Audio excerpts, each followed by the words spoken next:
And I figure I'd start with a little bit of background just to kind of put things in perspective. I probably know enough to be dangerous here, but this development came out of what originally was a matrix. I remember, I mean, the Courier Times at least twice a week was reports about matrix and residents against matrix, and it was a very hard fought development. And as I understand it, went to the courts, and however the courts decided, it was going to be a residential development, but the design wasn't per se. It was directed to as far as pedestrian accommodations that were going to be needed were to be determined at a future date. And the reason I bring that up is I'll zoom in here a little bit. This is Toll Regency South, I guess, if I'm calling it that correctly. And up around here, if you can you guys see my mouse being moved on the screen? Yeah. So this is Toll Regency North, and then there's another development here that's kind of between them, and the big separator here is Big Oak Road. So I'll zoom in here to Big Oak Road because the reason I bring that up is it's unfortunate because when Matrix was being developed, all these lanes were identified to be needed by the very intense development that was proposed. And unfortunately, we have a whole lot of blacktop that's not necessary. So that's kind of counterproductive as far as pedestrians are concerned. So we were asked to come to take a look at this and see what could be done to enable the pedestrians to get across Big Oak Road is essentially what our task was. On a related or unrelated note, you see this big intersection here is Oxford Valley Road and Big Oak Road. We actually had a request from somebody about making this pedestrians to get through here. And for anybody on the call is familiar with this intersection, it would be very, very difficult. Not to say that it wouldn't be desirable to make pedestrians able to get across there, but that's a whole nother battle. I mean, that's just a whole nother challenge. So we were asked to take a look at how can we get pedestrians across Big Oak Road here, and as my cursor here is pointing at Old Oxford Valley Road and Big Oak Road. This is an intense kind of intersection. There's a lot of traffic coming through and actually going back and forth and using this intersection here. So that is quite a challenge. Certainly not as bad as the signalized challenge here, but still very difficult to get pedestrians through there. And as I move my cursor down, we have the two driveways to Regency South, and to the, I'll say the west over here, we head into Middletown Township, and that transitions out of the township here. So we went out there with the safety officer from the police department, Larry and myself, and we walked all along here to see what it was like and what the challenges were. And we eventually came to the conclusion that the best place to have people crossing is in this area here. This is Locust, I believe. Locust is the first access towards Oxford Valley Road. And that is what we were. I'm sorry. So that's kind of what we were looking at now. So the best place, given the physical conditions that are out there, was to get people to cross in and around this Locust intersection. So with that, I will change my screen here. Let me see if I can, how easy this will be.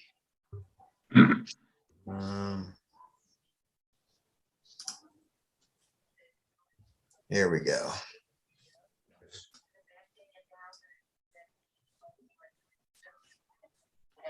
Bear with me as I try and reshare this again.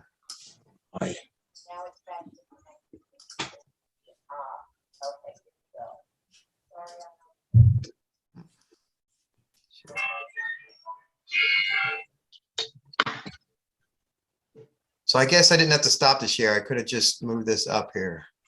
All right, so I guess, so this is Locust Street here, Locust Drive, Fern Drive. These are two driveways to Regency South.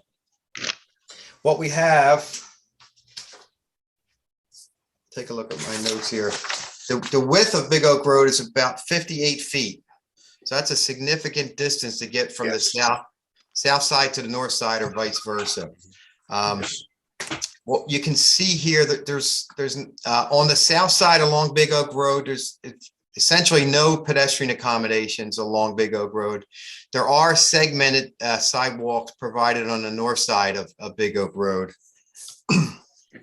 And again, the widths here are, I mean, the stripings are there, but our recommendation is to narrow this down. You can see here, we are proposing, I don't know how well you can make it out, connecting the sidewalk along the north side of Big Oak Road. The white is already there, and I'll call it teal, is what we're proposing to kind of make that connection along the north side of Big Oak Road. And then at the intersection of Locust Drive, since the left turns are permitted to come up Big Oak Road and turn left into Locust Drive, we're recommending a median here, a median refuge island, so that when pedestrians cross here, they'll be able to cross Big Oak Road half width at a time, and the left turns into Locust Drive would not be a conflict for that movement. We are recommending, there's also a right turn lane going into Locust Drive that we are recommending eliminating that as well. The volumes there are not high enough to dictate that it would be detrimental, or in other words, the safety benefits for the pedestrians who want to cross Big Oak Road would far outweigh the inconvenience for the small number of vehicles that are turning right on the Locust Drive from Big Oak Road.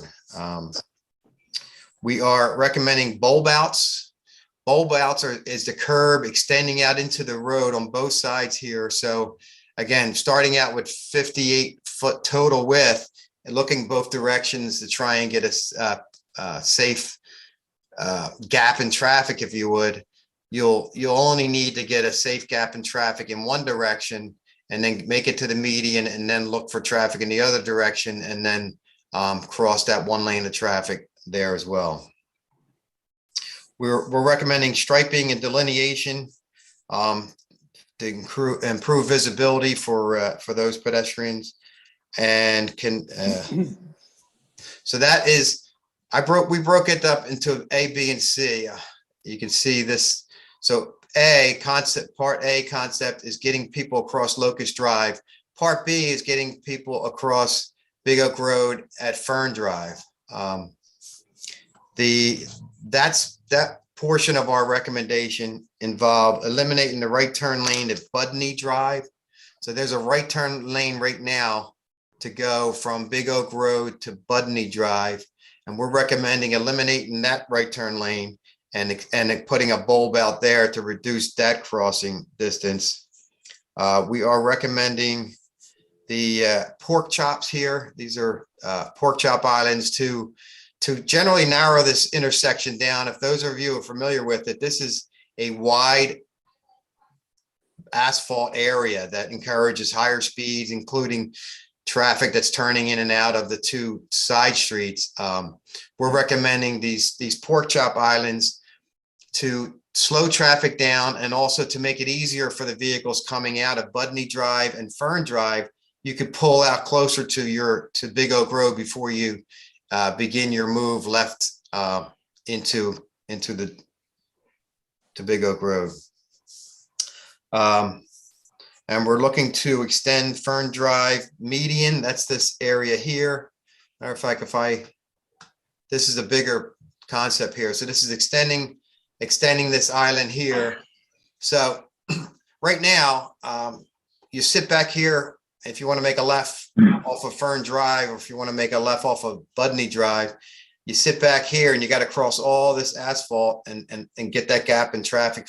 We are suggesting bringing this tighter, making this a smaller intersection, hopefully reducing speeds and reducing the distance that pedestrians have to cross here at Fern Drive across Big Oak Road. So that is, so that this here is the first part that I mentioned. A bulb out here, a bulb out here. So you can see that someone crossing Big Oak eastbound would only have to cross this one lane of Big Oak Road. And then they can wait here and look for a gap in the other direction and finish their crossing. And this here, so this here is the sidewalk connecting the north side. And we're proposing this crossing here. So there is sidewalk within the, I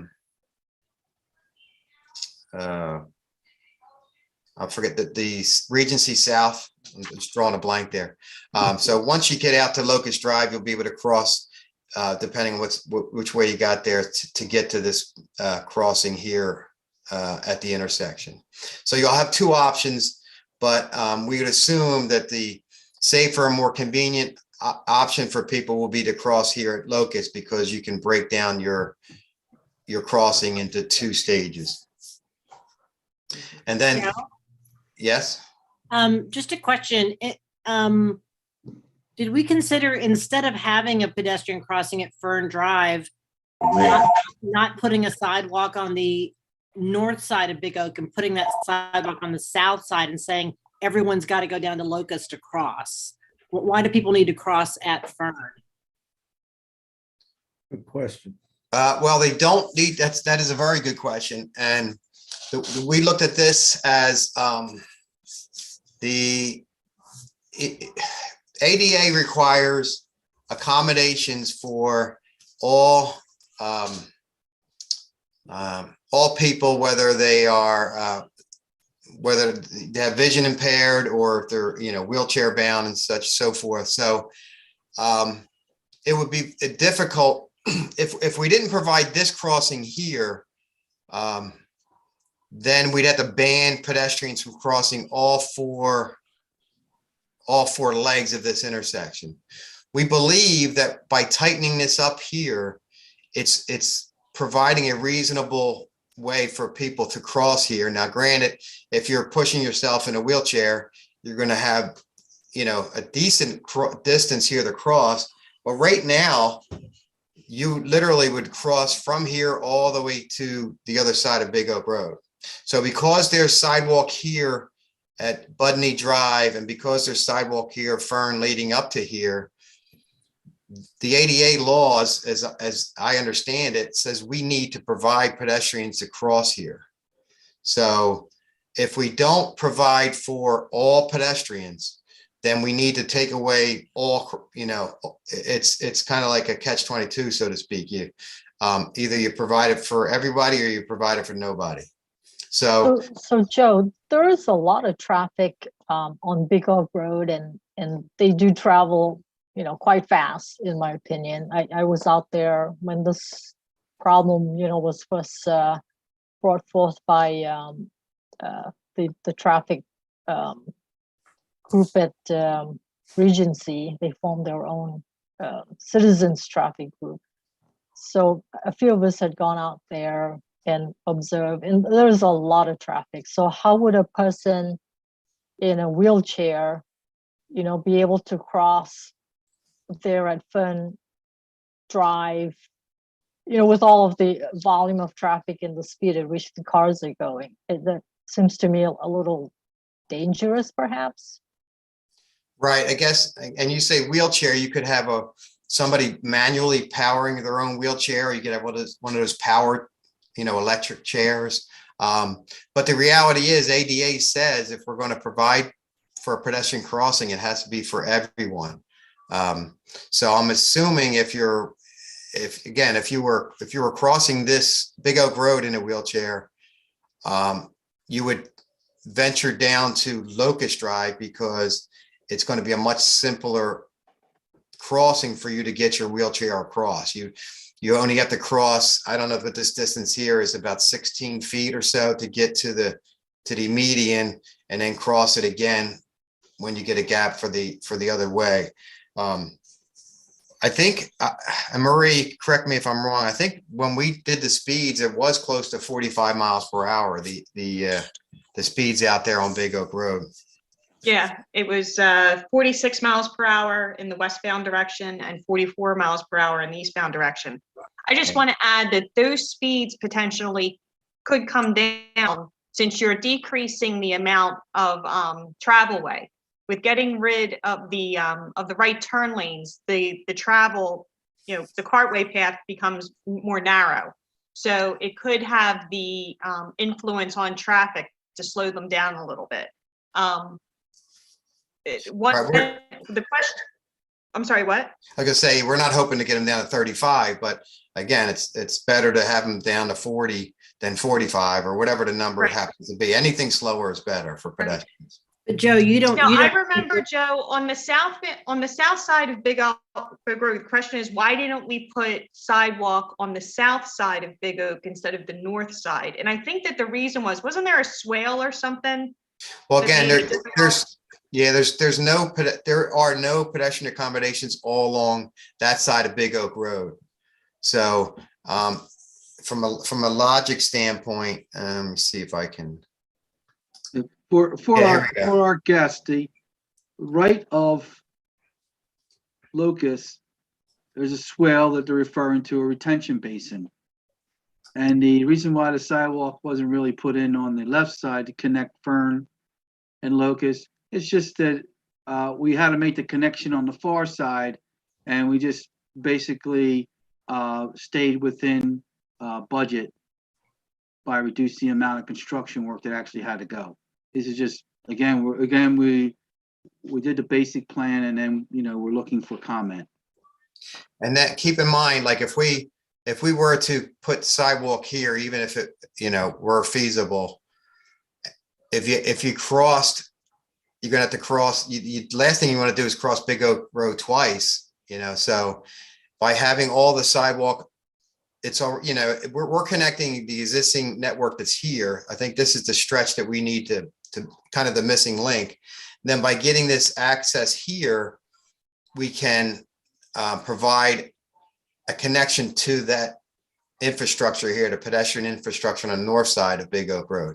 There's nothing on the south side. There's not even curbing on much of it, much less sidewalk. So it's a tremendous expense to try and introduce that. And it's kind of why I started with what I started. They built all this blacktop that's not necessary. If they knew that this was going to be all residential, I would hope that they would have designed this differently, and we wouldn't be trying to fit a square peg into a round hole, so to speak, because there's so much blacktop out there that's not necessary. But would be better. It seems like it would be better if there was only one crossing, because people can go down to Locust through the neighborhood. They don't have to go along Big Oak, right? They can go, could go through the neighborhood and everyone cross at Locust. Because aren't they trying to get to the pool and the other accommodations is where they're headed to anyway, right? Right. If I go back to my, I think by bringing this together here, there's a couple of things happening here. So again, we're recommending that this be the place to cross. I think everyone agrees that this would be the best place to cross at Locust. But by choking this up tighter here, we're hoping to get traffic slower coming into our crossing here. And when we do choke that up, it's not ridiculous. It's not too far, right? I mean, it's not unmanageable to cross here. But again, if you're 90 years old and you're moving at say 2 feet per second, like the old Carol Bonnet, you would hope you wouldn't try and cross a busy intersection where you're not going to get across before the traffic comes down. But for somebody who's relatively healthy and can move at a reasonable pace, and then once we put these, let me see if I can. Can I ask a quick? Once we put these islands in here, the crossing isn't quite as Anybody? drastic, if you want. Do you I'm guys- sorry. Can I ask a question? Go ahead, Scott. At our last meeting, we had just brought up the possibility of putting a roundabout at Fern at that intersection, because I had thought that would solve several problems, including the left turns out of each of those roads. Did you guys ever look into that? Yeah, there's two things that go against us there. Number one, it's cost prohibitive, but equally important, the Fern Drive traffic is so much lighter than the Big Oak Road traffic. The roundabouts are more, they work better when you have more of a balanced flow of traffic. So we would be slowing traffic on Big Oak Road. I mean, it's not impossible, but it just doesn't fit that typical mold. And again, it's really not in the budget to put a roundabout here. So for those two reasons, That's actually more expensive than all like the roundabouts we did on Sandy Run. Sandy Run. Edgewood. Sandy Run. That's actually more expensive than all this concrete work and everything else. Really? but actually, yeah, I can just do this. Yes, I could tell you that, explain that. This because of the impacts to the curb and the pavement. The Edgewood roundabouts were designed within right of way and had little impacts to existing infrastructure. And they were able to move along with that.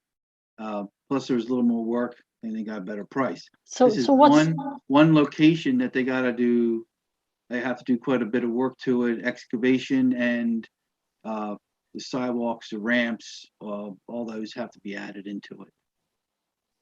what's the difference? What's the difference in cost? I forget the exact difference in the cost.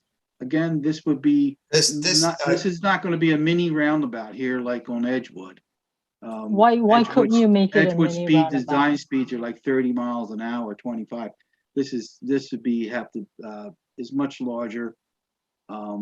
And it's just like Joe said, it's not cost prohibitive because it would consume over half of the available budget alone and not solve all the other connections that or try to create all the other connections that we wanted to, so that north and south regencies could meet and greet per se and travel, from the CVS down along and get and have access to the CVS, and go through the community and cross Big Oak. So it was really consuming a lot of the budget. And yeah, so if I could, again, it wasn't again, it could have, but we're putting in a device that would cause us problems later, because the main thing is it's not balanced. The traffic's not balanced in all approaches per se.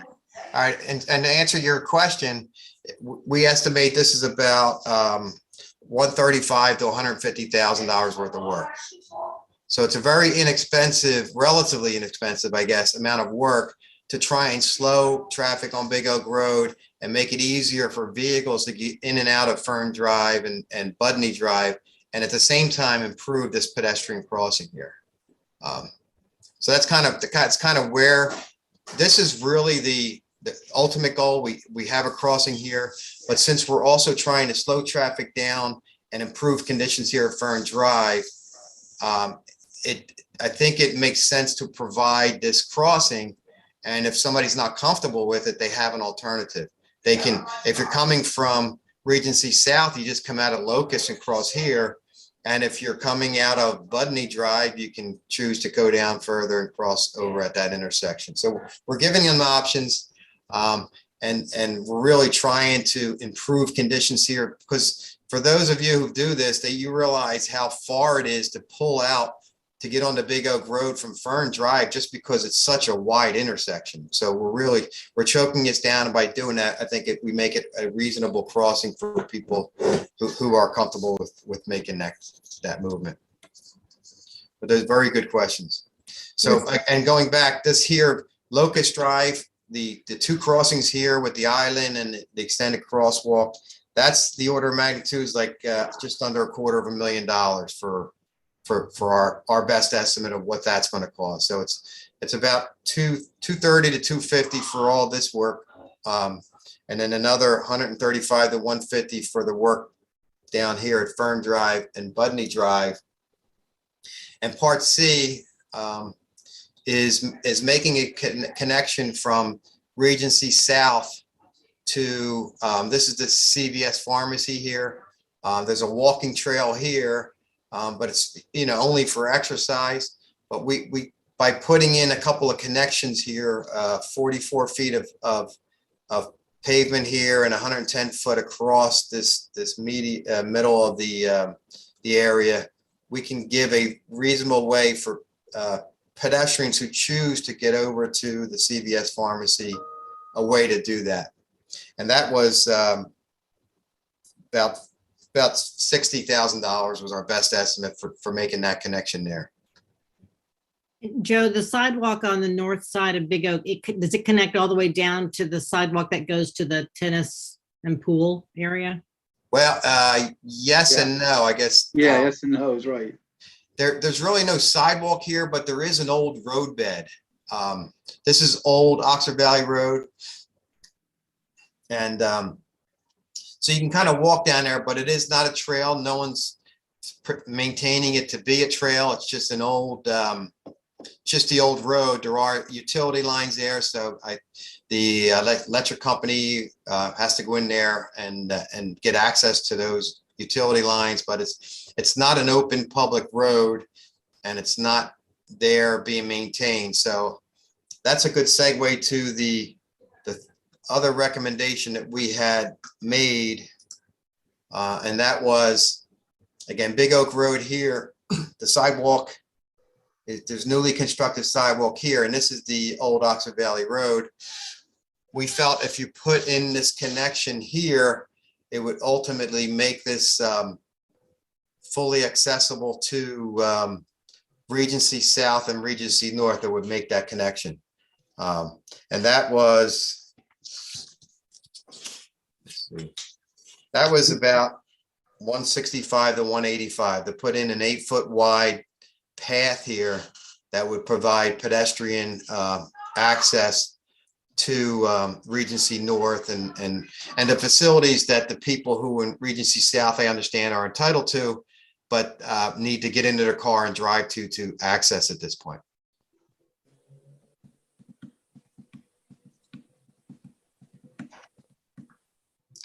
And so that, now that this is an interesting, because this piece of our recommendation would only be to serve the people of Regency North and or South. It wouldn't be, there's no place for people to get to other than to connect the Regency North facilities to Big Oak Road. So the thought process was there.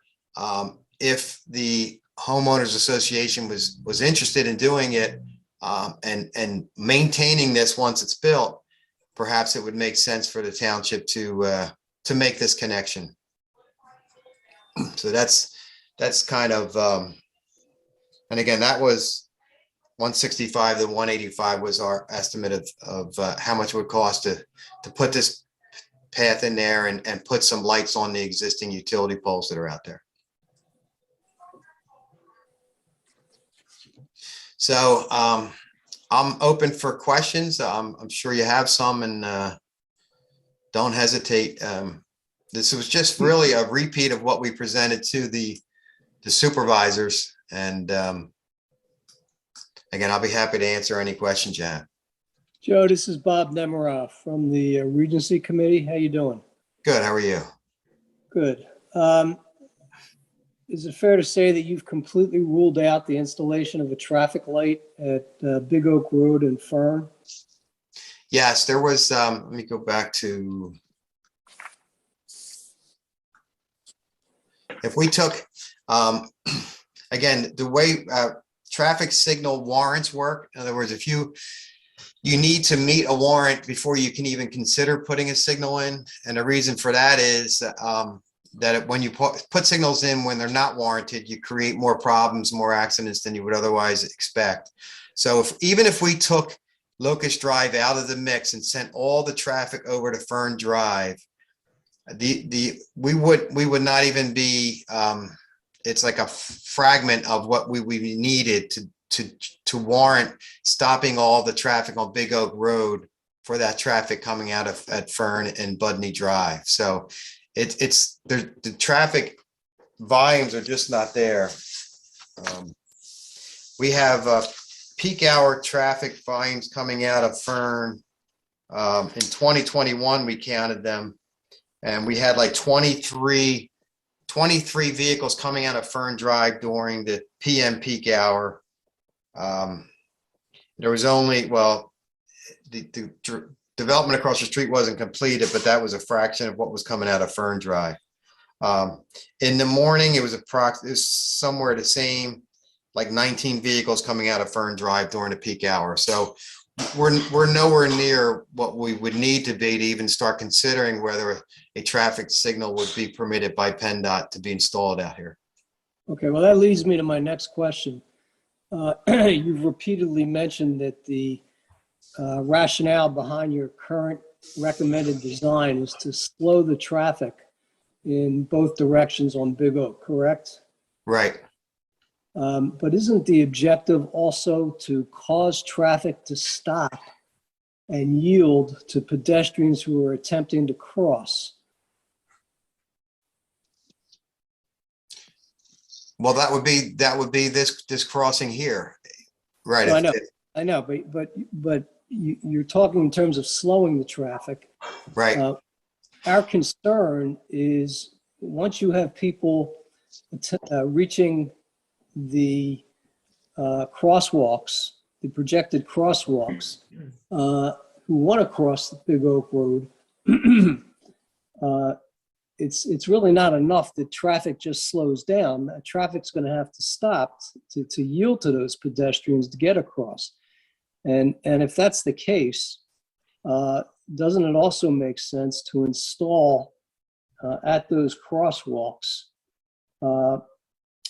some type of yield sign or device, perhaps a flashing light and a sign, that would be visible to motorists, readily visible to motorists, so that when pedestrians were waiting to cross Big Oak Road, those, and I've seen them, flashing yellow lights illuminate, and there are signs there that at least they're not going to be a guarantee that traffic is going to stop, but it would be an improvement over simply trying to slow the traffic without such signs.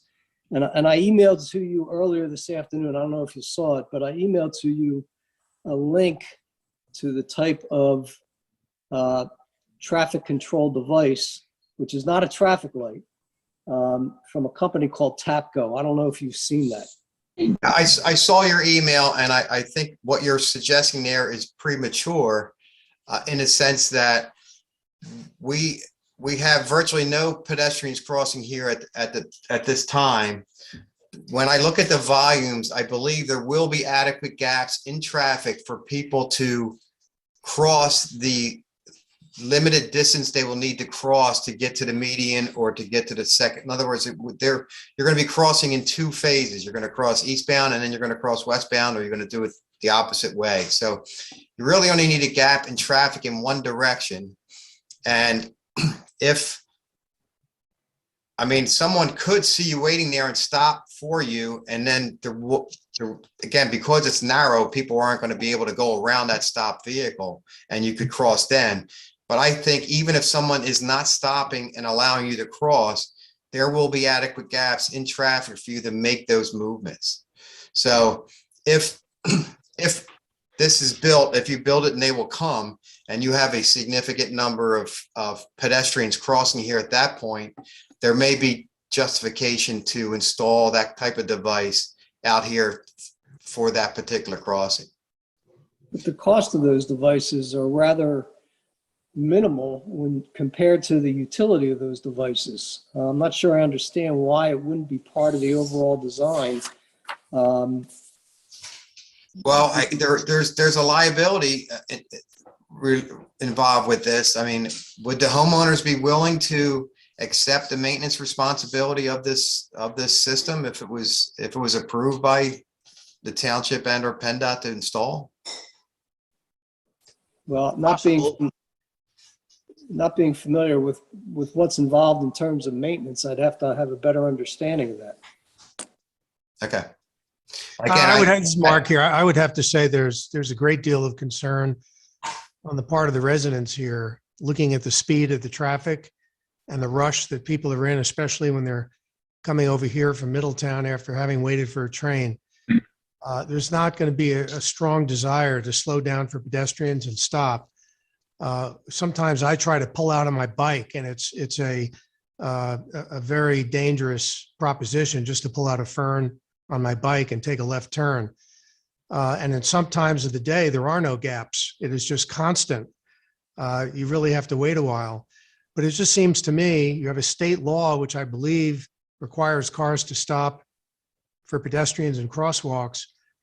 And without any signage, I don't think people are even going to slow No, down. we are proposing signage. We're proposing the traditional signage to tell motorists that this crossing is here. We didn't include that in the cost because the cost of a sign is almost insignificant as far as that. But we would definitely have warning signs in both directions and then ped crossing signs at the actual crossing itself. Now, we did in this research at the TAPCO that Bob mentioned, they do have a crossing device that has a button that a pedestrian would push to cross the road. As you say, there wouldn't be that many pedestrians at any given period of time crossing the road to stop traffic on Big Oak. But you press that button and the lights start flashing pretty bright. There's one device that uses very bright LED lights and may even have an actual picture of a stop sign that illuminates. Why wouldn't something like that be feasible where someone who wants to cross the road pushes a button? Well, because again, we don't want to be putting signs up everywhere. Let's say Johnny Smith wants to cross to see his friend Judy Anderson, and they cross every day, so it would be nice for traffic to stop when they get there, so you could push a button. So we literally have no pedestrians crossing at this point. So to put in a infrastructure with a flashing device and warning without the evidence that we would even have a significant number of people doing this, to me is premature.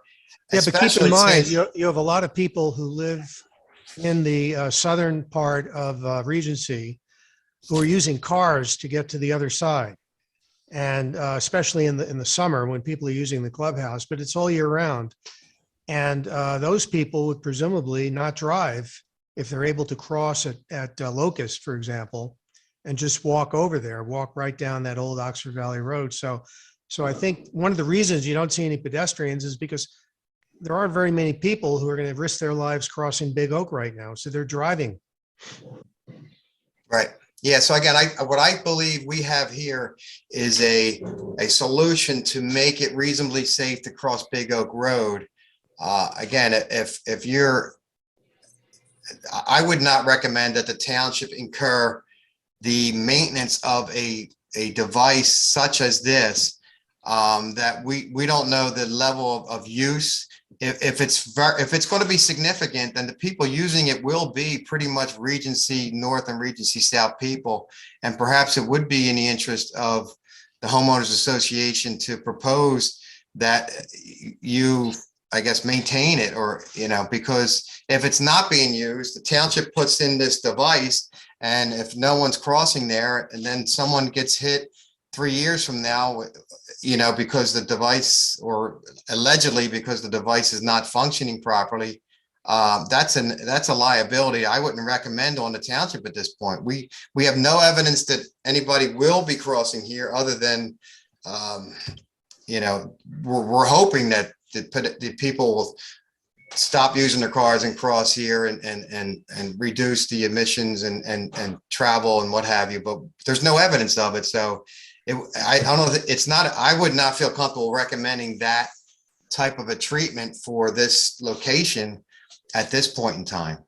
I mean, I'd be happy to revisit it after the crossing is installed and people begin to use it and show evidence that it would be desirable or would make sense to have that added cost and liability out there. Joe, Mark Paroli, Regency. Just clarification.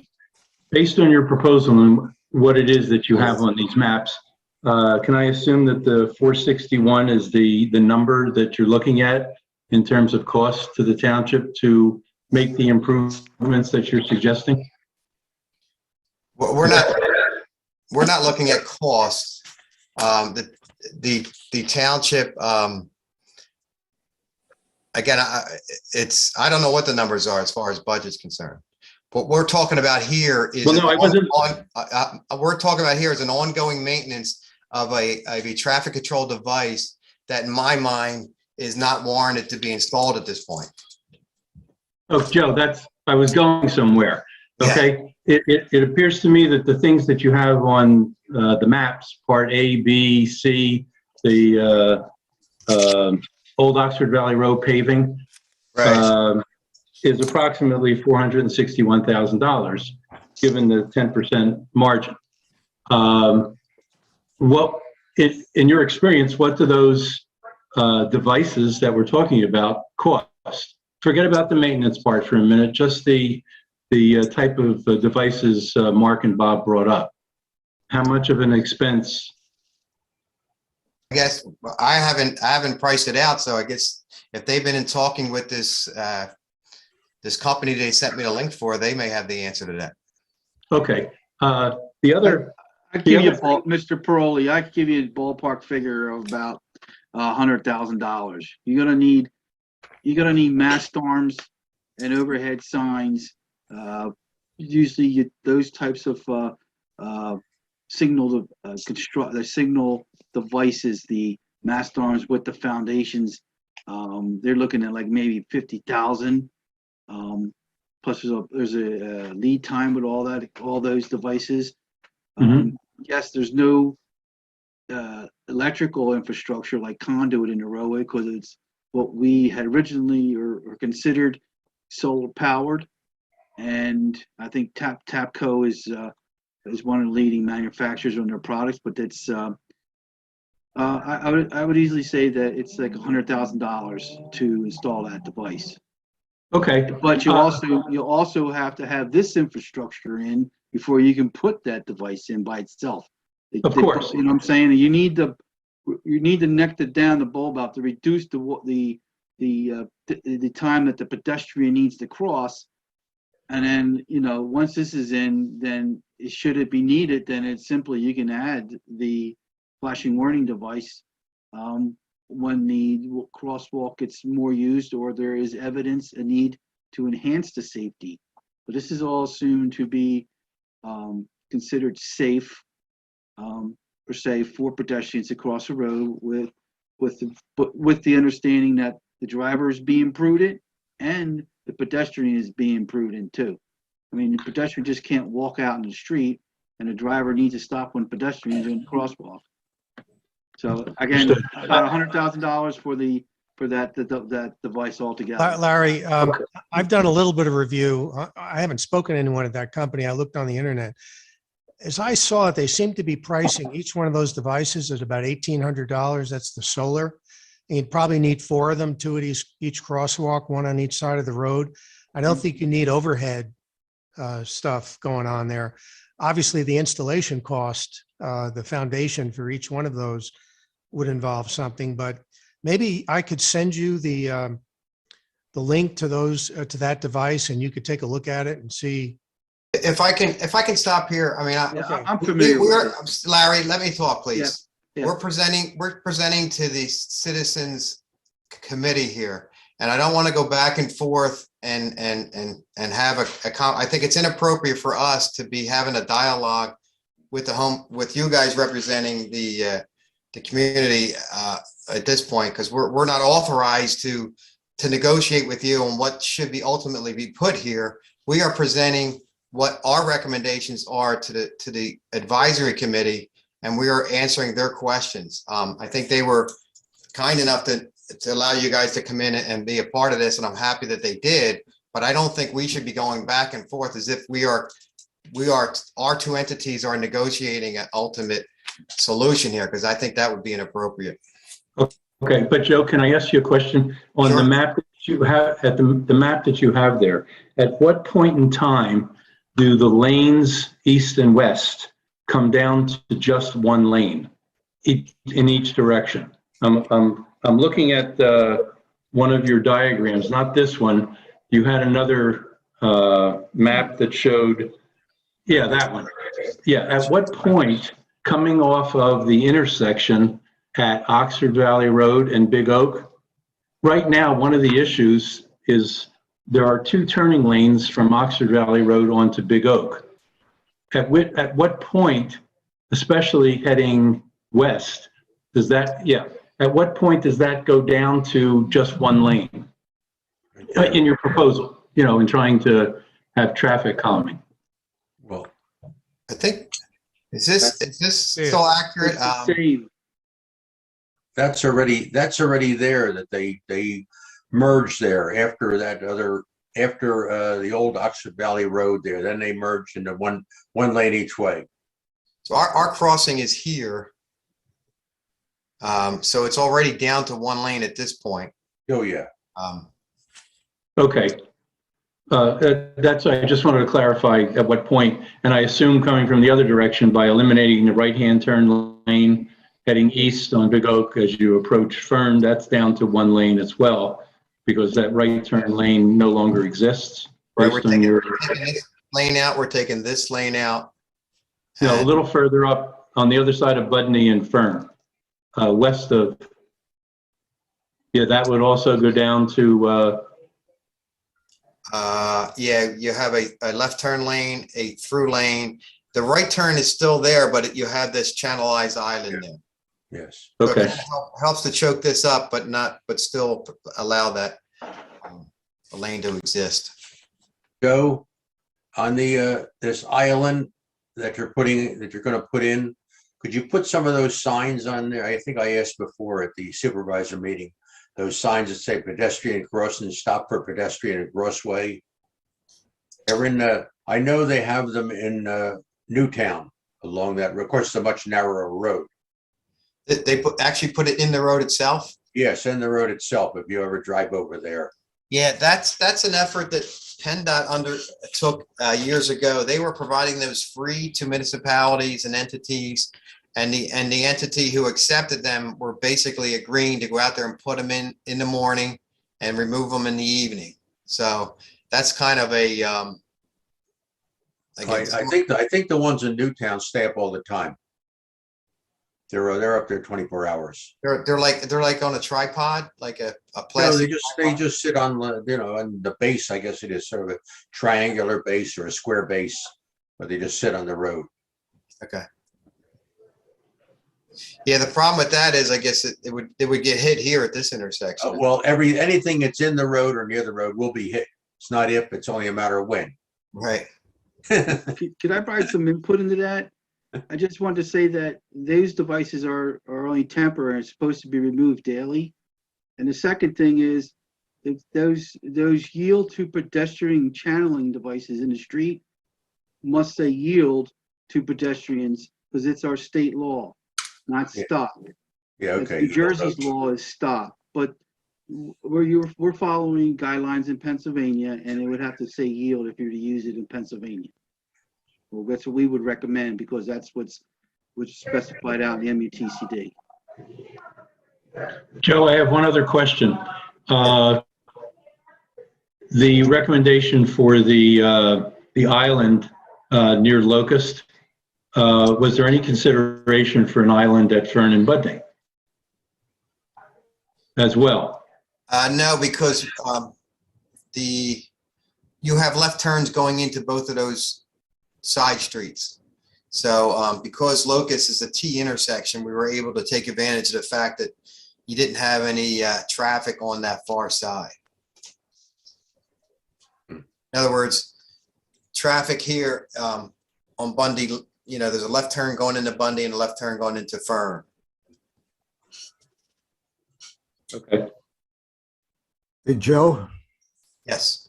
My name's Lee Pedowitz. I just live over in the north section of Regency in the villas, and I'm just here as a resident. What's going to happen after tonight as far as these plans? Does your recommendation go before the board? Or what happens here? We presented this to the board.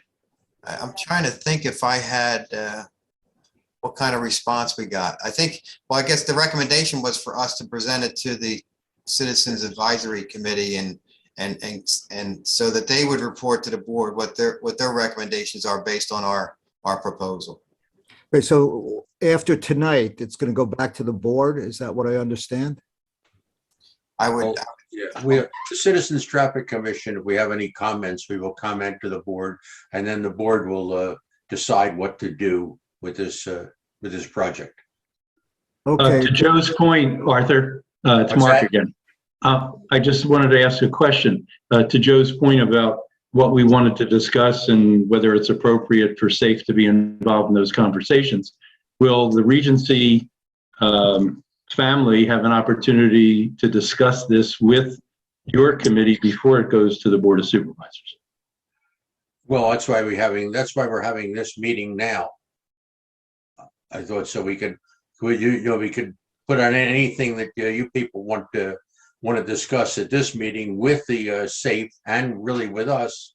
And then I said anything that we would come up with and will be given to the Board of Supervisors. And of course, at that meeting, you also can be there at that meeting, at the final meeting, let's say, where we have final approval for this project.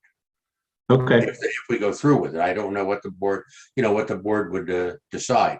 That's up to the supervisors. All right, Okay. Joe, this is Lee Pedowitz again. I mean, it seems to me, living in this area for almost 5 years, the most practical solution. Well, first of all, let me ask you a question. Anybody who'd want to cross Big Oak Road to get over to the north side or vice versa, where do you think they're headed? What's their destination? well, again, we live in a much a walkable society, if you would, and I'm putting this. We're back to the aerial again. You guys can see this, right? So, and that was brought up at the supervisors meeting too. Like there is obviously these are all homes, right? This is the Ryan homes that are being constructed.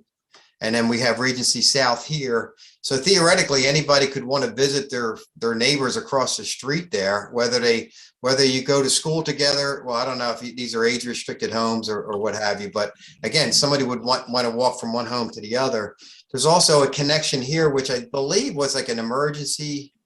I was told that this is being used as a walkway, but it's really just an emergency connection. So, the Regency South could connect to Regency North either by way of this access here or this old road bed here.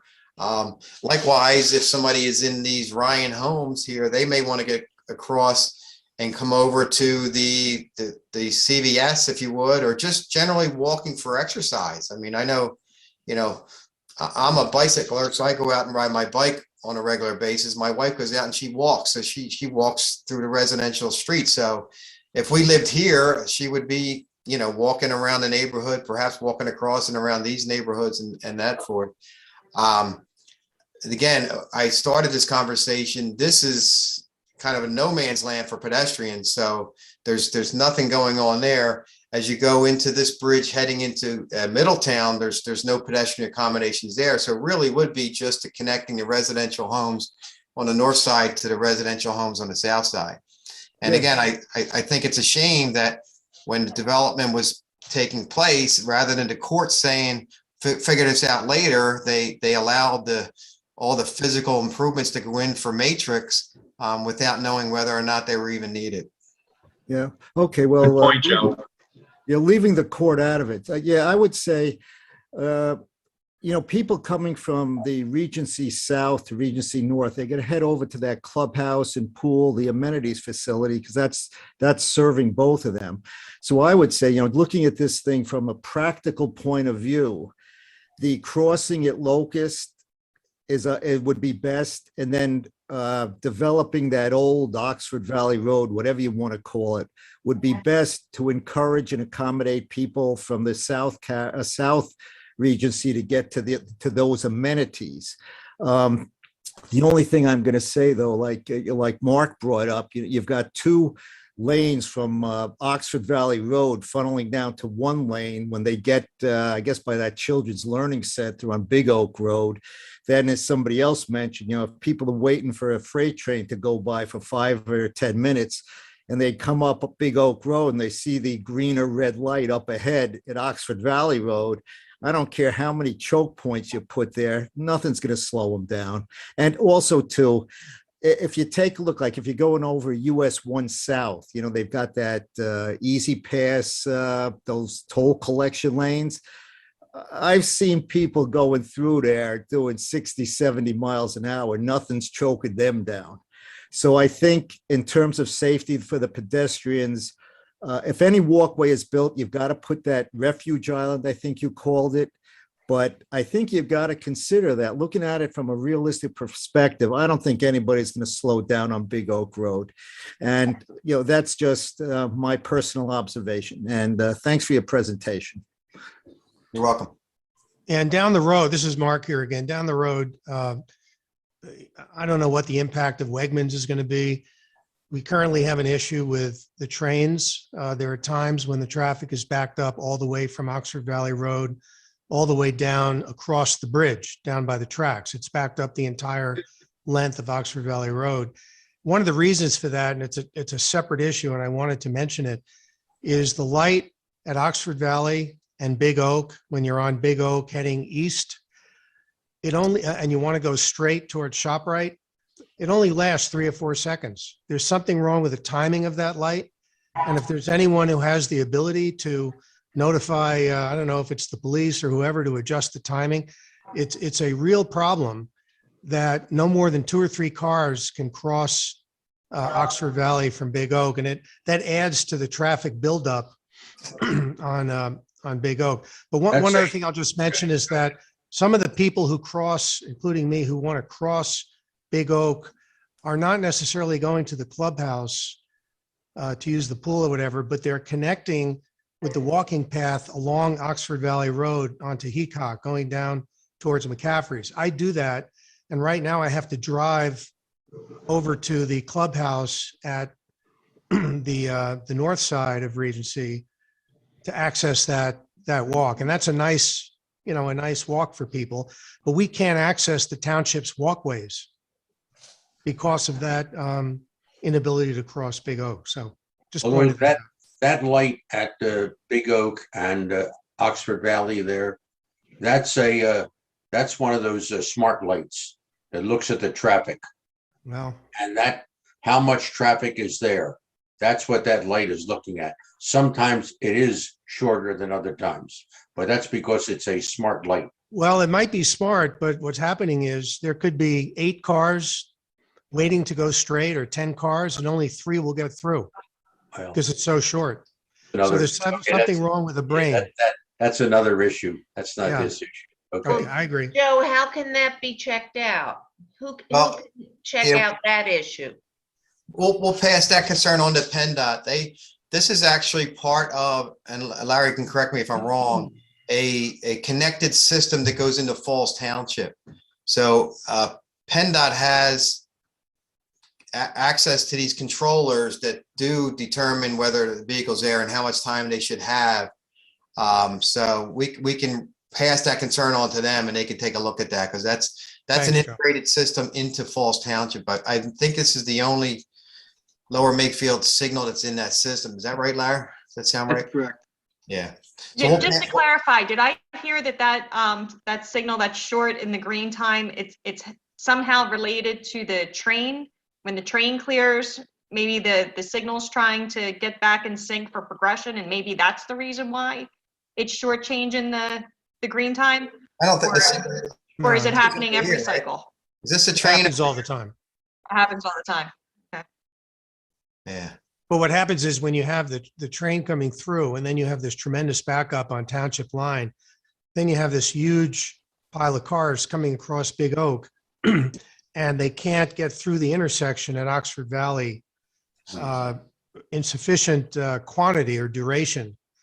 So the backup on Big Oak can last a very long time, resulting from the train that goes through. But that, I agree, that's a sort of a separate issue. Another issue. Mr. Chair? I want to make a comment about what Mark had said, though. We are very much in favor of that paving of the old Oxford Valley Road, because that's been something, and John Lewis, if you're still on, can attest to, that we talked about that 4 or 5 years ago, John. Yeah. And the issue back then was not only having a paved way for people to walk or bike from one end of, from the south to the north, but the other part of it, and what we talked about back then, was safety. How do we do this safely? But to that point about bike paths, and like I said, we are very much in favor of having that path paved. And yes, the HOA has already discussed at some time after its completion about taking over the maintenance responsibility. But I've noticed in going down Big Oak Road and crossing the, I guess what's 295 now, there's no way to tie into the path, the bike and walking path that exists on the other end on Township Line Road on the right side, which is Lower Makefield Township. I know Middletown's on the left, but was there any consideration, maybe it's for another meeting, about how do we also tie into that path that takes you up? That's really another issue. You're getting off topic here. Okay, Art. Okay. Okay, yeah, that's a complete other issue. It has nothing to do with this that we're discussing here with these crossings of Big Oak. Okay. Mr. Chair? Mr. Chair, Art, can you hear me? Yes, yes. Okay. Two quick questions. The traffic study. So your volumes for peak on Fern, they were like 23 per hour, right? Do you have all the intersections? Okay. And then did you model out how many people you think would be walking across the paths at all as a rough idea? We don't have no way of predicting that. Okay. Or even a thought on the worst case. The reason why I'm thinking about that is that leads into the question as to how much demand is there for this in the beginning, as to, right, in terms of what that means for how much additional stuff might be required or not required. So if we had a rough idea on that, if you could give me the numbers just in general, the whole traffic study, that'd be cool. On the mistimed lights issue, I was just going to jump in May of 2019. Resident had shared some concerns about the Big Oak Oxford Valley Road, and there were some issues with the link lights being out of sync. And they actually, I sent it to the chief, and there was a correction process done on it. So I don't know if the police had reached out to PennDOT on that, but they have observed and refixed timing over time. So if you can quantify that, obviously action will be taken. And I can just, from May of 2019, those are the ones. That's really all I had. I'm definitely interested in the traffic numbers. So hopefully before that goes before the board, I'd like to kind of roughly see them. And I got a sense of how many people will be coming by. How many people live north of Oxford Valley in the Regency and the Ryan neighborhood? Do we have a rough idea on that? There's, John, there'll be 191. Now we have 185 homes, figured 2 people per home on average. There'll be 186 on the south side upon completion, but maybe that's 2 years away. We're only about 25 homes away from that. So even if you think you have, let's say, 400 people in the north and 400 people in the south, what percentage of those do you think are going to be using the crossing every day? If you think it's 10%, you're talking about 40 people north and 40 people south, or 80 people over the course of the day. That's not that many per hour, right? And given the other stuff, it kind of gives you a rough idea of trade-offs between weight for those folks versus weights for other folks. And just in reviewing this, not that you were looking for my approval or thoughts or comments, but on the crossing that is anticipated, the two crossings, I think that's a definite win because the Ryan homes would then get the Bundy Fern, that Griffin Way folks wouldn't be stranded from getting access to crossing easily. So that's I can see why you'd want to have two crossings on that. So those are my initial thoughts. Are there any other questions, thoughts from the CTC? Nothing? How about, I'd be interested in looking at the cost numbers for the improvements, the alternatives. Also you're going back to the roundabout that Scott had mentioned. I know, it's more expensive. I'd like to know how much more expensive.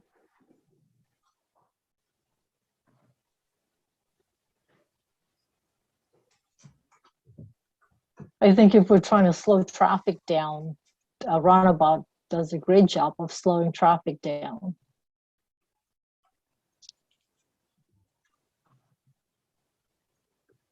how much more expensive would that be? Did you say, Joe? How much?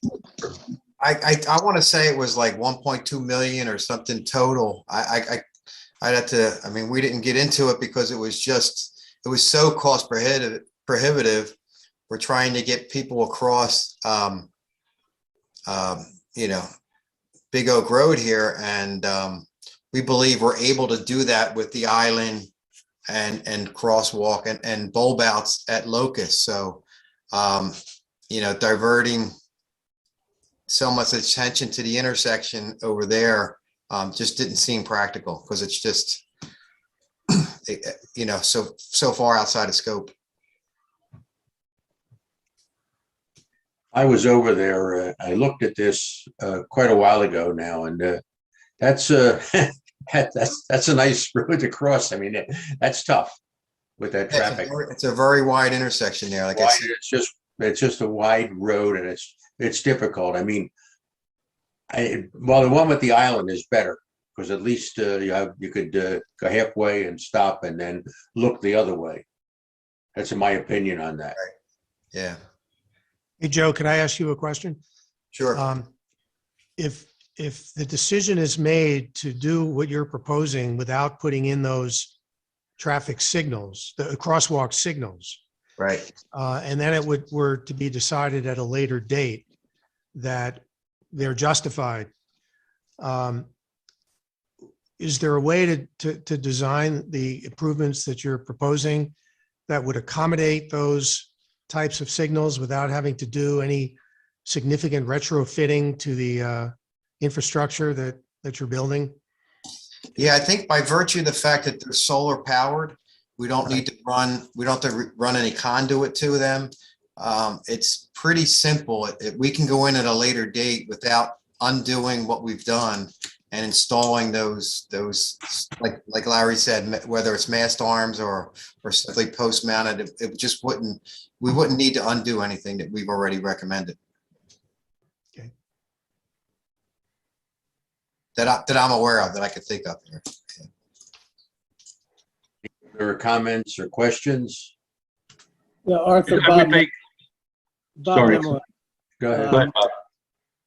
speaking on behalf of the Regency Committee, and with the understanding that the proposed improvements are for the purpose of making it more conducive for pedestrians to cross Big Oak Road, we would support, along with the proposed improvements, the installation of the pedestrian traffic signals that we've discussed this evening at the same time. We think that people are going to have a greater sense of confidence crossing that road with those signals in place than they would without them. I believe that the reason we don't see many people crossing that road currently is because of the danger that's involved. If Lee Pedowitz is correct and it's not really going to slow traffic down, the signals may be a way to do that, may be a more effective way to do that. And given the fact that from the limited research that we've done, the cost of installing them is not exorbitant. The utility of putting them in at the same time these improvements are made makes sense. And, that's the position that we would advocate when you approach the Board of Supervisors with your recommendations. Well, I don't know, Joe, does there have to be a PennDOT has to approve anything like that before we could put anything like that in? Would that have to come through PennDOT as an approval for that? Yes, anything with a flashing light or, changing of lights, even if it's not on a state highway, Okay. would require PennDOT approval to have installed. So, for example, if we had a township road with a school crossing, or school zone with a flashing, during the AM and PM Yes. kind of thing. And even if it was solar powered, we would still need to go to PennDOT and get a permit to install that traffic control device on the public way. So, Okay. and then PennDOT would permit it, or assuming PennDOT permitted, the township would install it and then would have to maintain it. So, Okay.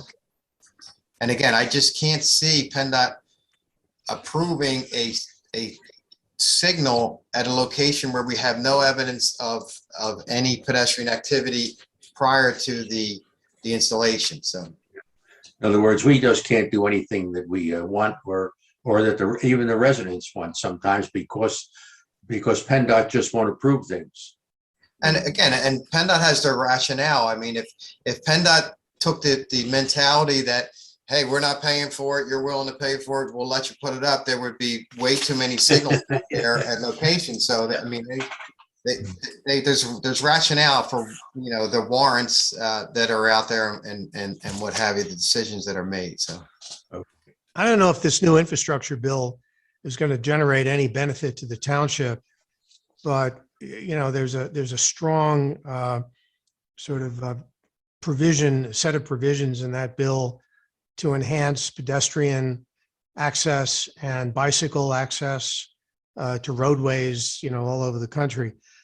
I don't know if that would have any impact. I don't know if there's any money that the township is going to get out of that infrastructure bill. I know the Commonwealth is supposed to be getting 10 or 11 billion, something like that. But I'm sure it's going to be a while until it filters down, but I just thought I'd throw that out. Yes. if I could throw something out there too, like I said, I wanted to point out that, we were approached by somebody, I don't know how long ago it was, about pedestrian crossings at this signalized intersection here. And I do believe that it's something that should be looked into, but it's absolutely going to have to be funded by PennDOT with or without federal funds. So if PennDOT's willing to undertake that type of, in other words, accommodating pedestrians at this intersection here, that may relate and tie to, pedestrian connectivity through this whole area. Right. I think it's worth the township's pursuit. If I could just mention, from the standpoint of Regency at Yardley, and somebody made the comment, Joe, maybe it was you earlier, about back in 2006, I guess, when the judgment came down as to what the land use could be, and it was determined at that time that it would be X number of homes. I think it was 600, and they all had to be age appropriate, 55 plus communities. It was matrix 1, 2, and 3, blah, blah, blah. But unfortunately, at that time, they didn't take into consideration the safe passage across Big Oak from Regency South to Regency North. And those of us who moved in from 2012 on are incredibly frustrated about the fact that that doesn't exist, that there isn't a safe way to get across. So from my perspective and for the community, we are very pleased that now in 2021, there is an attempt to make something happen. We just want to be able to get from one side to the other safely, and I can't stress that enough. I know that there are no numbers to justify anything in terms of crossings because people aren't doing it currently. But you have to understand there's a lot of frustration, especially on the south side, about getting to the amenities that they pay handsomely for. And whatever can be considered in terms of allowing people to traverse that area safely would be greatly appreciated. Well, I was involved there. I was involved with that Matrix project when they first came out, and there was an awful lot of things that were going on there. So we couldn't think of everything. It's just not, that's not possible. So that just slipped through the cracks like a lot of other things, I guess. But you just can't think of everything, every contingency. I think the only thing we would like now is whatever can be done to fix that, if you will, would be greatly appreciated. Okay.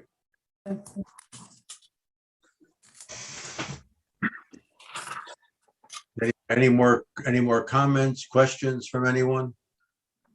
I just that we really appreciate everyone's time and thinking in this process.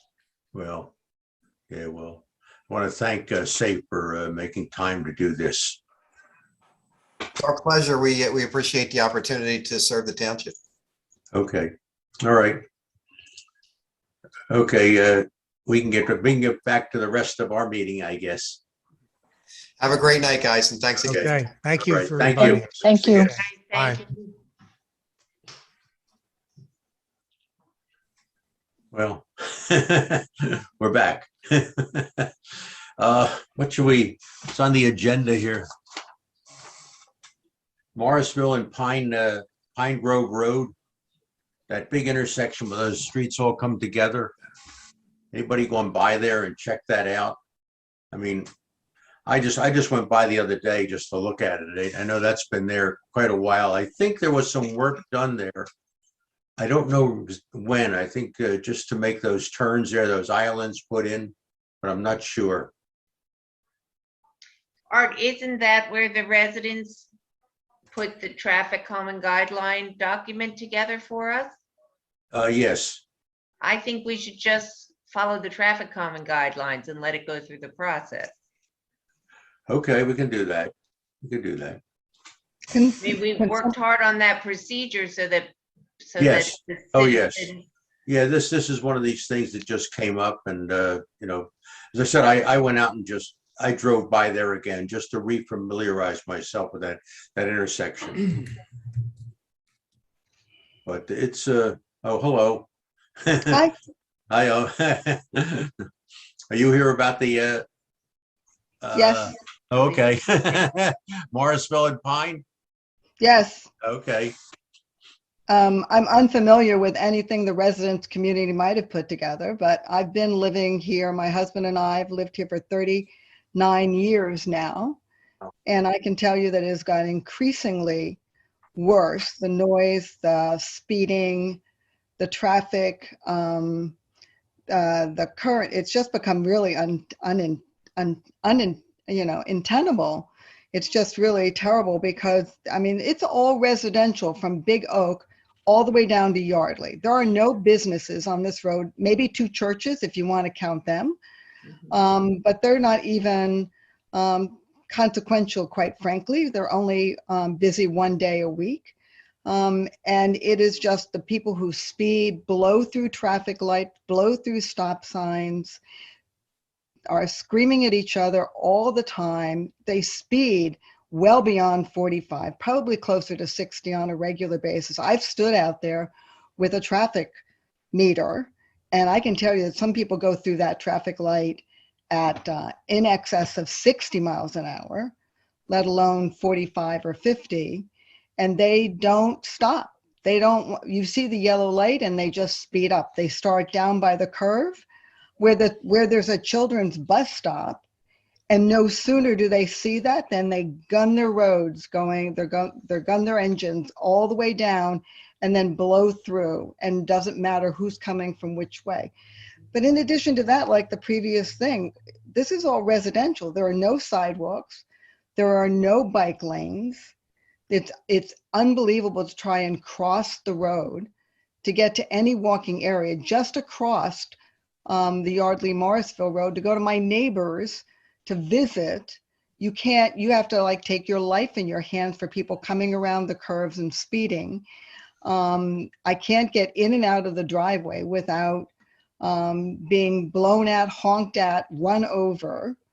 No matter whether you have a blinker on or you're slowed down, people seem to think that they have a right of way over your turning in to your driveway. All of us who live on that road have to deal with the front access to our driveways and front access to our mailboxes, all of that. And I really appreciate the support I've gotten so far from members of the commission and the Board of Supervisors.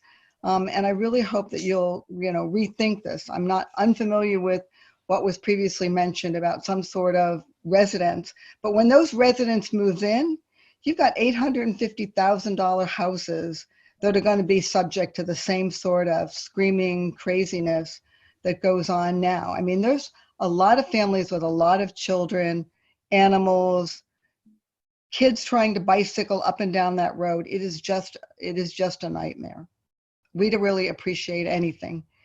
And I know I've talked to a lot of people in the neighborhood, and everybody is very, very frustrated and very fed up. One of the supervisors lived over there, Fred Weiss. You live on the same side there, those houses right there where that driveway comes in, almost at the turn. Is Yeah. that where you are? We're right at the point. We're the old schoolhouse. We're the 1856 schoolhouse for Yardley. Okay. Yeah, that's it can be tough because all those streets come in there. That's one of the problems. But yes, we recommend it, and I grew up in New England. I recommended a roundabout there. The traffic light really does not help with traffic, and there's a lot of space. Unlike some of the other places, it does not, and the traffic would certainly warrant it. And I believe PennDOT supports that area and supports roundabouts. Have you gone out to the neighbors and asked to with our traffic calming guidelines, and ask them about this and get, I don't know how many of the neighbors want to, sign a petition, let's say, to do something about that. How many of your neighbors? I shared them. I shared copies of what I submitted with several of them and have heard from them. And it would require me going around to the neighborhoods, but I certainly can start doing that. But I've talked to several of them going up and down the roadway, and they all have shared their frustration and their anger. Most of them are young families now. A lot of folks have changed over with children and babies.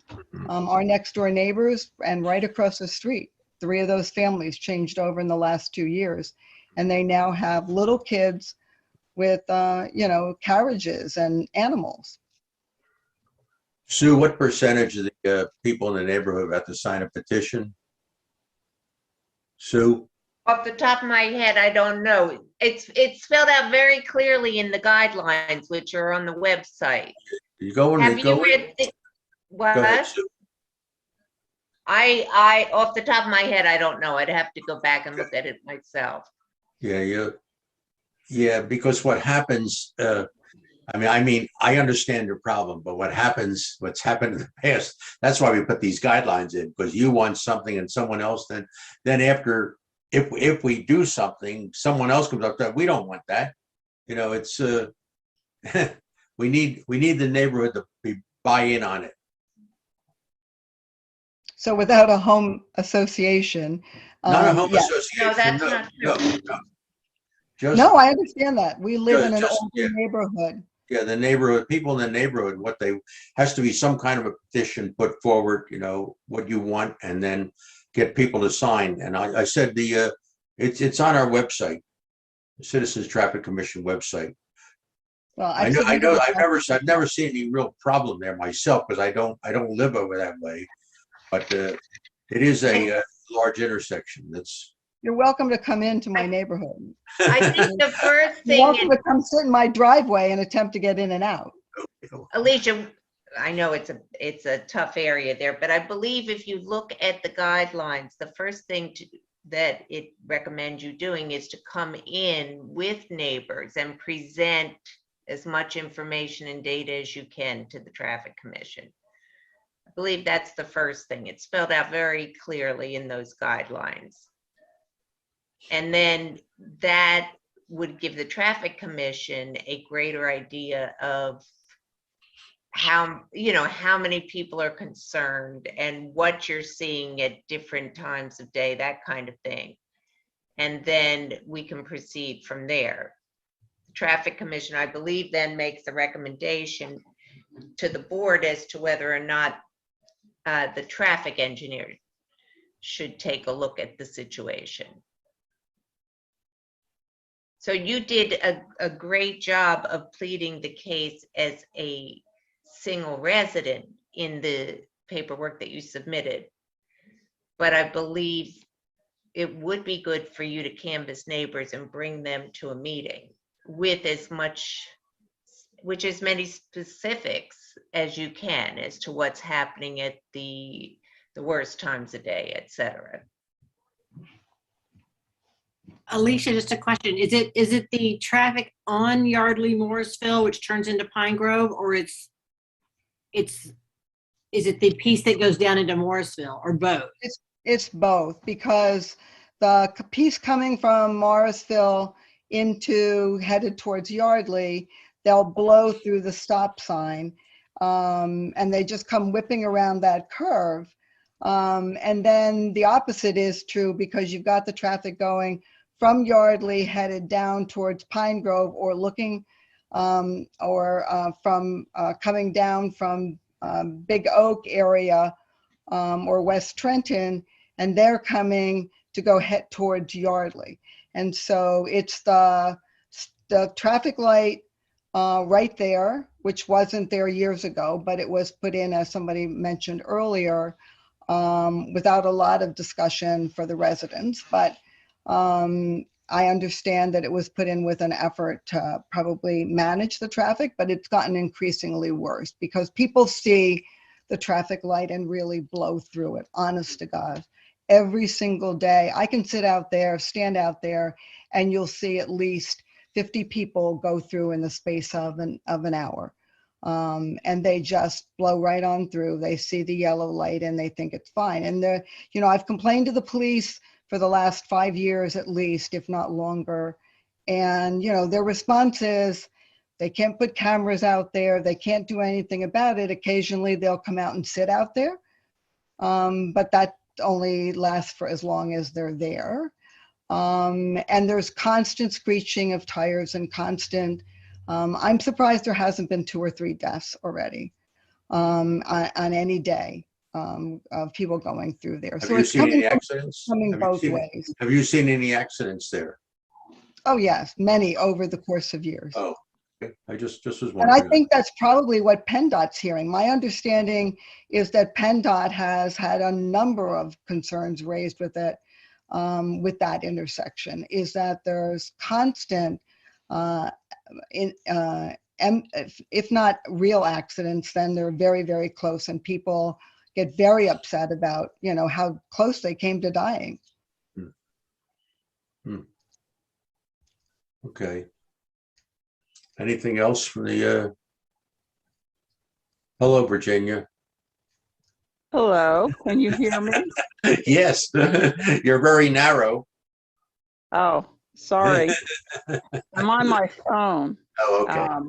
That intersection is interesting though, because if you see the way Yardley Morrisville from Morrisville curves into Yardley Morrisville into Yardley, and the way the Pine Grove right turn lane has been created as a big arc, it's like it's structurally designed to move through fast. Like it's not designed for people to stop at. It's like a design issue, right? It's like fundamentally looks like something you would speed through. It's designed so the traffic doesn't have to stop normally if there's no one coming. Right. So it's been set up that way. So I'm not a traffic engineer, but I would think, structurally that's the way it's set up. So it's not surprising to me that's happening, but it doesn't make it right. But Okay, well, as I said, go around to the neighbors, get something together with the petition and find more specifics there so we can take it on and see, that's the only way we can really do it. Just can't just go by one. I said I went by there and I know that intersection, but it is a big intersection. Well, you're all welcome to sit in our driveway or our back porch.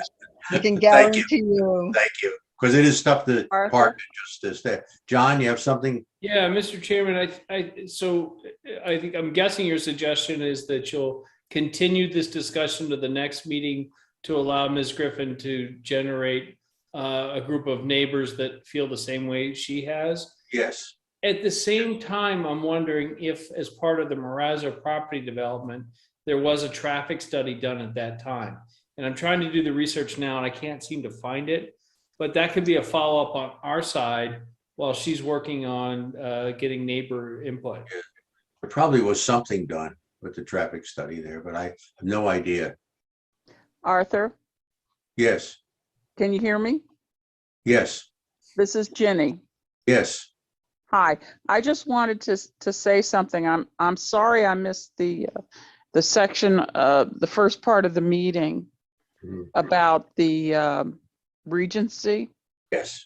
But I just wanted to say about this intersection, there've been complaints about it from the beginning. I don't believe the CTC was ever consulted about it, before it went in. Actually, I had thought they were talking about the other intersection, the one by the church. I guess that's Pine Grove and Big Oak, but they're talking about the newer intersection across from Marazzo's, correct? Yes. That one where Okay. those roads come in, yes, all the roads Right. come in there, yes. Right.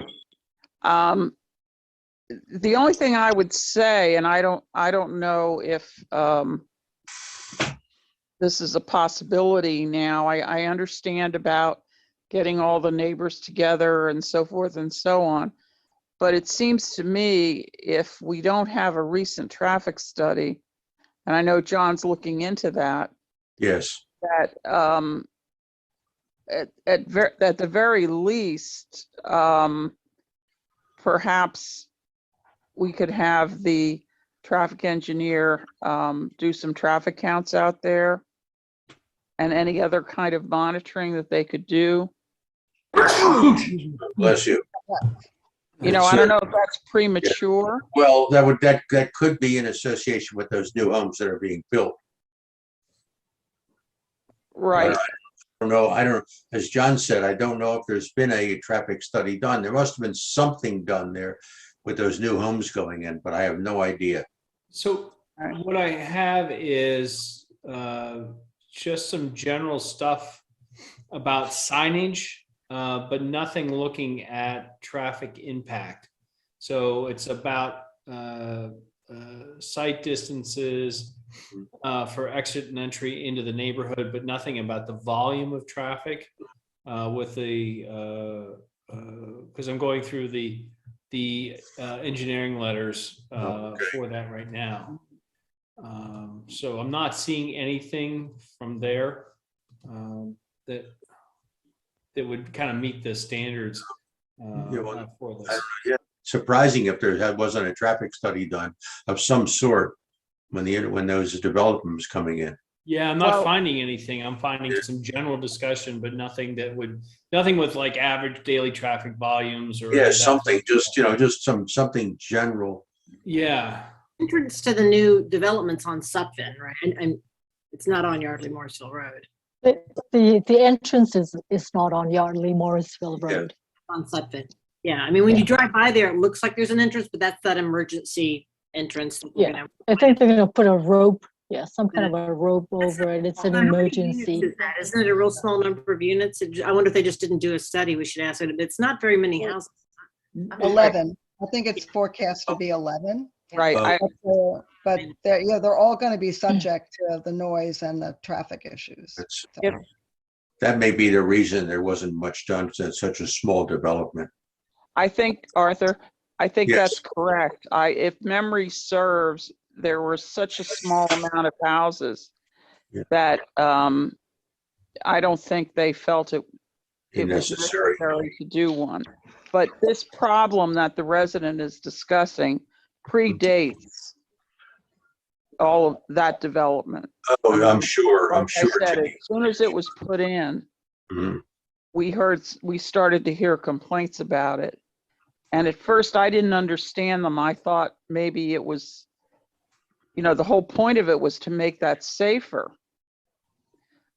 But a big problem is that trucks coming off Route 13 use that, go through that area and are obviously in a hurry. So that's kind of, and cars too, but the fact that it is a straight shot to Route 13 and then Yes. coming from Route 13 into Yardley or Lower Makefield, Mhm.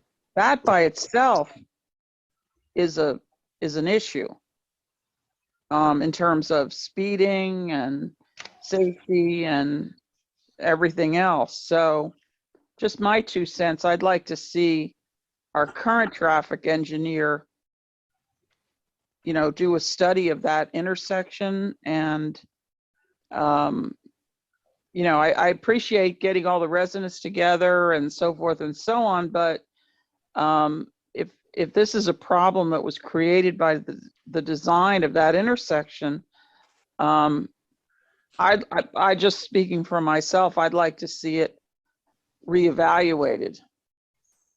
Yeah, I think when I first moved up there, I think that was wide open. There wasn't any turn lanes or anything.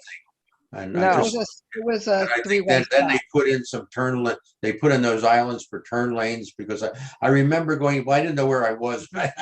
Why is this closed? Because I had been by there and then and then I Right. saw that they did some work there. That's been quite a while. Yes. Can you have a traffic engineer look at that, John? Or I don't know how much that would cost or whatever. I sent a link to everyone on the call, which is the Citizens Traffic Commission traffic calming guidelines, the final version that's on the website. And so this is my review of this would be the informational CTC meeting once they provided the initial request. And at this time, the petitioner could provide, this would be page 3 of what I sent out in the link. But the question, there's in that says the petitioner should provide additional supporting information, photo sketches, invite neighbors who share the concerns to the meeting. And then the CTC should notify township officials if there's a perceived problem or safety concern that requires immediate action or violates known federal, state, or local standards or guidelines. And then you'll see number 3, data collection. It says, given the petitioner's issue, if the traffic calming is a consideration and the township manager petition the CTC would like to proceed with the traffic calming analysis, then the CTC will submit a request to the Board of Supervisors to authorize further exploration and study of the issue. Right. So this is the data collection from that, if it's approved, would get 3 years of historical crash data, speed data, average daily traffic, known traffic control measures, background information, all that stuff that would be one would use in an analysis of whether traffic calming is necessary. And the traffic engineer would review all of that. Wouldn't he also collect that data, John? He or she, yes. Yeah. That's- I mean, we're Yeah, you're asking in page 3 and residents to, 4. yeah. Yeah, should we then wait till the next meeting when there's more information that comes to us and then go from there?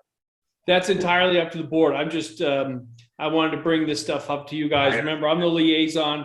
In this case, I'm not your decider. Yeah, I understand that. Yes. Well, you are the decider on, whether or not to, or the whole board is the decider whether to, get a traffic engineering study done.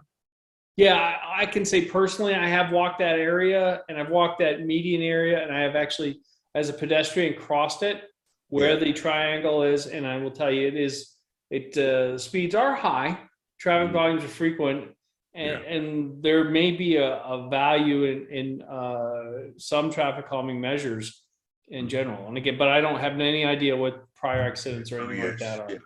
Well, I said Fred Weiss lived there, and to get out of his driveway.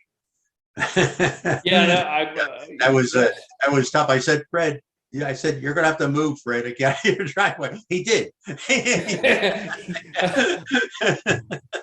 That's a tough spot. It really is, because they come around that corner, that right turn coming in there, and of course they don't see because it's really a blind driveway there. Yeah, there are a number of driveways in that area. I know. Yeah, that's difficult. Yes, that's very difficult there.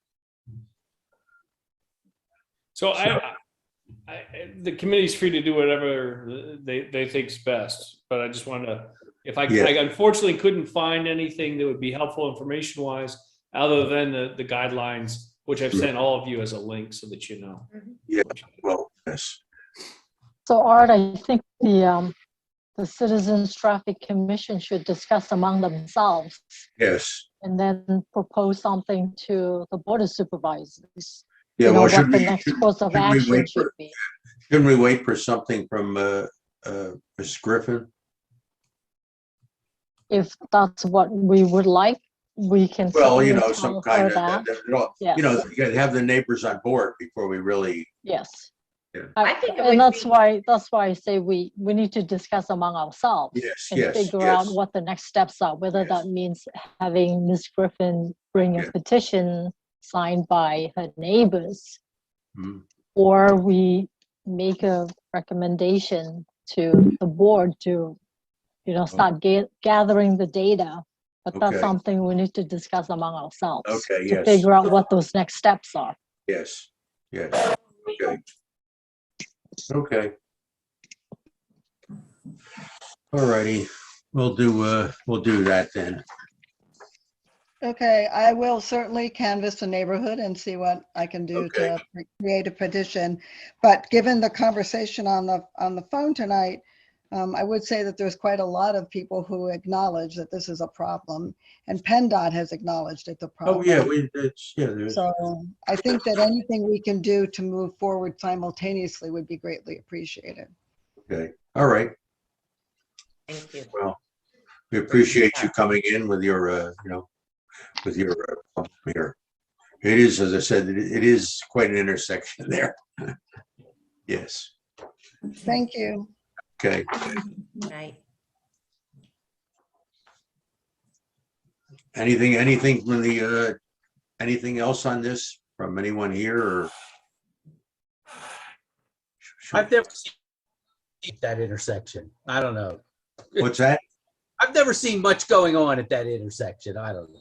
Well, I'm not by there enough really to, I said I've been by there and I went by the other day just to make sure. I said, let me take another look at this thing. You really can't stop any place there because it's, and then. Apparently every car is traveling 70 miles an hour in Lower Makefield Township. That's it. Every single car. I said the only thing I know from that intersection is when Fred lived there and stopping over there for something and trying to get out of that driveway. That was tough. I go through that intersection a lot, and the truth is the intersection is designed for continuous traffic flow, and it's wide open, and maybe it used to be a residential small street, but now you have people living on whatever category street you want to call it. Everywhere, yes. Like everything else, they build and then the road is can't take it anymore. Time, but it's a much busier road, and so you've got a house with a 50-foot driveway, and people are just they live on a busy road. Yes. So it seems like the design worked too well. Yeah, it's designed to move traffic, and it worked too well. It's moving traffic too much. Right. I said it was when I first came up here, it was just completely wide open. There wasn't any islands or anything. It was just guess who's going where. As soon as they put those traffic lights up, you're in trouble. Yeah. You have to rip the whole thing up and just make it be an actual stoplight where you stop and turn right or turn left or whatever you do. Yeah. It's the only way make people slow down, but okay, we'll see what she comes back with. All righty. Let's go on to any media reports. I got nothing. Nothing. Nothing. Yeah. Nothing. Nothing from zoning. Okay. There was a lot of the planning commission meetings have been canceled. They did have one in October, but there was no recording of that okay. meeting. It was supposed to be a hybrid meeting, but there was no Oh. recording, so I couldn't get Okay. any information. Okay. Okay. Minutes. I'm not sure what we okayed. I have no idea what minutes we okayed or didn't okay. I'm going to have to ask Katie what minutes. She was, I don't know where they are here. I think we had we had a couple meetings. Well, we had that one meeting, which We had wasn't. we had that September meeting was not a meeting. Yeah.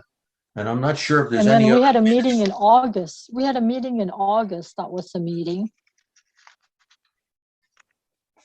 August 9th was the meeting. I'm not September sure. 23rd was not an official meeting. Yeah, that's not an official. And the October meeting was canceled. I'm not sure if we had, I'm not sure if that's in there or not, that the minutes for, what is it? I think that was redone. August. Yeah, I think that was redone. Yeah, I think we did already. I thought maybe we did approve the August meeting August meeting. minutes. I'm gonna have to stop over there and ask her what she has. And the next meeting, then we can, anything that we haven't approved, we can approve. We, at a couple of meetings ago, we talked about the fact that I think August, now I'm not in Pennsylvania, I'm in New Hampshire, so I can't even look at my notes and stuff, but I think we're way behind on getting the minutes on the website. Oh, I don't know. I do remember going over there and giving some to. Yeah, you were going to talk to her about it. I did. I think I did, and I gave her some. I'm not sure what I gave her. You know how many. I'll go over there and check and see what what we're missing, and then we can get that up on the website. Well, yeah. Well, you want to when I come. How about if when I come back, I give you a call and we can. Okay. Work through it, figure out what we have and what's not on is or isn't on the website and all that. Okay. Okay. Yeah, I'll be back in early December and. Okay. All right. Yeah. You're not supposed to leave. You're supposed to stay here at all times. That's right.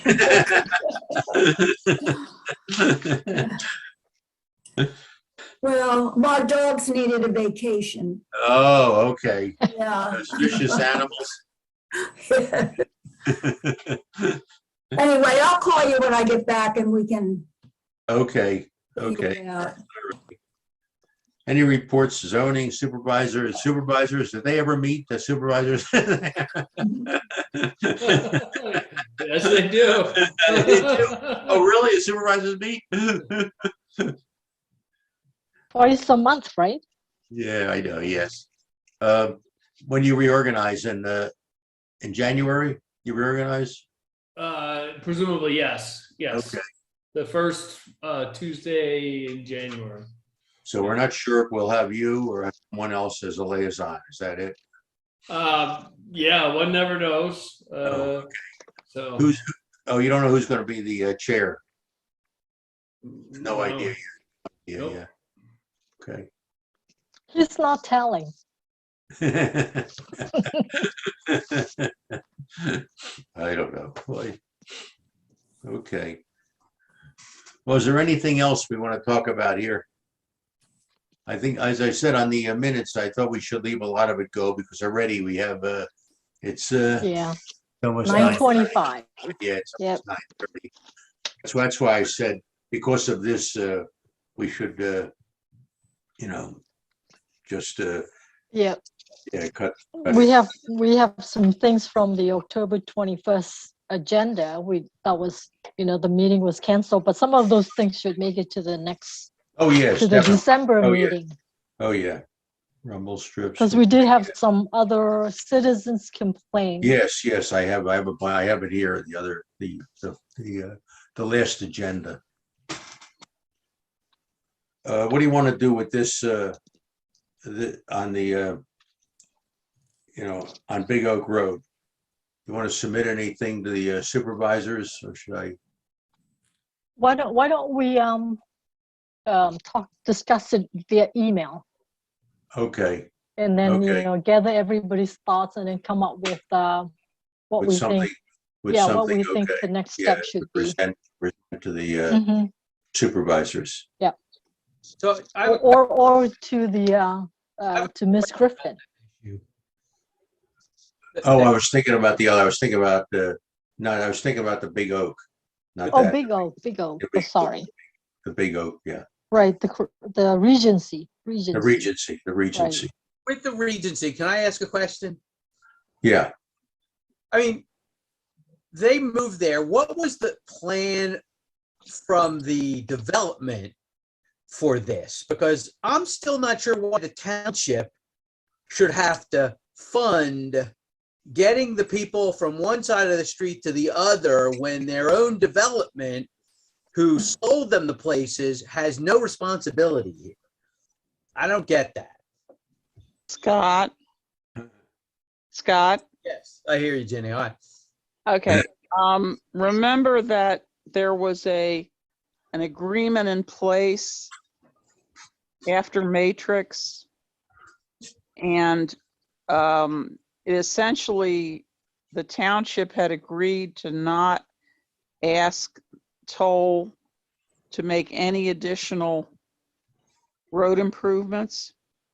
I do recall that, but then why is it now the township's responsibility to make those road improvements? Because the township should never have agreed to those terms. Well, but they did, and that, so why do all the citizens of the township now pay for this? I don't get that. Well, one thing is, remember there was supposedly there was $1 million put in escrow for that development that I don't know has been spent yet. The developer did put up $1 million, and Yes. various ideas were kicked around as far as a park or a parking lot or different things. There was supposed to have been a little park there with a pavilion that was never built. That was never built, right? The other $1 million was for the bridge, I think. Right, which was not going to happen. Maybe that So- $1 million is still sitting someplace. I don't know. Right. So why can't that money be used? I mean, it was provided by the developer. Why can't that why can't that money be used to fund whatever is decided is This needed? improvement, yes, this improvement. As I said, I know when it was originally done, you just can't think of everything. It's just not possible. And No. this is just something that has come up now. But they should have, the developer should have thought of that. I mean, the developer knew what their plans were. They knew where they were going to put the clubhouse. Yeah. And the developer is marketing to these people across a busy street and not giving them any way to get there. So, I mean, Never promised they would be able to walk there. I mean, people do drive to things. Yeah, well, let's face it, they didn't have to spend the money to do it. Yeah. So people do drive to things. There's a lot of things we drive to. I can't walk to the community center. So, John? Yeah, excuse me. There is an infrastructure fund that's associated with the court settlement with Matrix. And it would be anticipated that this would be coming from that infrastructure fund if this were to be considered fully. So it's, and so that's why, yes, Scott, I believe if you were to look at this and the number of people that would benefit from this and the cost, yeah, you might not say that. However, the matrix settlement placed funds in for future use and these kinds of things. This all predates when I joined the board. Fortunately, there are some people that still have historical knowledge. Mr. Rubin, there's another gentleman that lives, Yes. oh gosh, I'm trying to think of his name. But they were parties to this settlement. And so they know the details related to the settlement and the process. And we've actually gone back with the township solicitor at the time that that deal was completed to address things like the pavilion, the trade-offs, and the open space. So there's about 5 acres behind the CVS that you see is clear. And there is a plan for that. And those are part of that sort of post settlement investments. So those were set, like I said, a long time ago. And this is just the result of that. Yes. Steve probably knows about that. Steve was involved with that. Yeah, there was a number of, Yes, Steve was involved with that. Yeah. Are those documents available? Are they public documents? Are they in the archives? Let me see if I can find them and get them. If you're curious, if you want. Yeah. That's way 'Cause, back. you know, we're always talking about, you know, who's going to pay for it? Why should everybody pay for it? And if We're there's charging Scott, but Scott, write a check, Scott. Yeah. Surgeries. You volunteer, I can do brain surgery on you. Okay, brain surgery. Okay. Oh, you want to practice? Yeah. God wants a sidewalk from the community center to his house. Yeah. That's it. That's it. That's it. Because I can't walk that far anymore. You're only a kid. Yeah. Okay, is there anything else? I motion to adjourn. Okay, anyone I second? second that motion. Okay, all righty.